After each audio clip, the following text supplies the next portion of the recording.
Alright, so for the next orthopedic issue we should be discussing this evening is what is known as the Quadriga Effect. Okay, Quadriga Effect. Quadriga Effect. Alright, so I don't know, some people write it quadriga, right, but it's actually Quadriga Effect. So what is the Quadriga Effect? Alright, you can look at it. Right, Quadriga Effect. So it just refers to what? Flexion of the adjacent fingers. Okay, so the flexion is limited due to an issue with the flexor digitorum profundus tendon.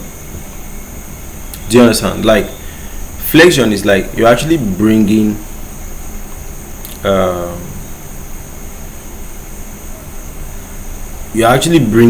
your fingers like together to the palm, but these two fingers are kind of like lagging behind.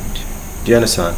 So there's an issue with the tendon that actually controls these movements. You can see that for this one is uniform. Now for somebody that has a quadriga effect, two fingers are kind of like lagging behind. Okay, so what is quadriga is from the ancient Roman chariots, so quadriga just simply means you are pulled by 4 horses controlled by a single rein. Do you understand?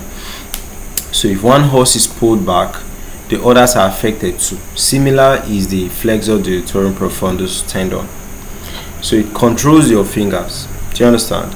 So shortening or tendon in one of shortening or tension rather in one of the tendon can actually restrict the movement of others.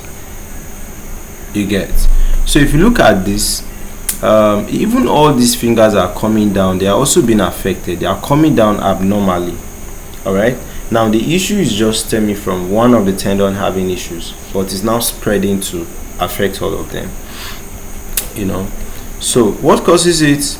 Over advancement of the flexor digitorum profundus tendon during surgical repair.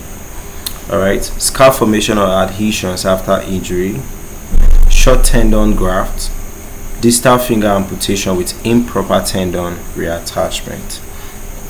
So clinical features: there's inability to fully flex your fingers, bring them down like this normally. Okay, then there's weak grip or sensation, visible lag when making a fist. Okay, so there's a visible lag when you're making a fist, right? So diagnosis is you are just observing the patient to flex. Okay, treatment, you can observe if it is just mild. Alright, then if it is something that is chronic over time, surgical release or lengthening of the affected flexor digitorum profundus tendon. Alright, then tenolysis sometimes just to free up any adhesions. Okay, so that's it for what we have here.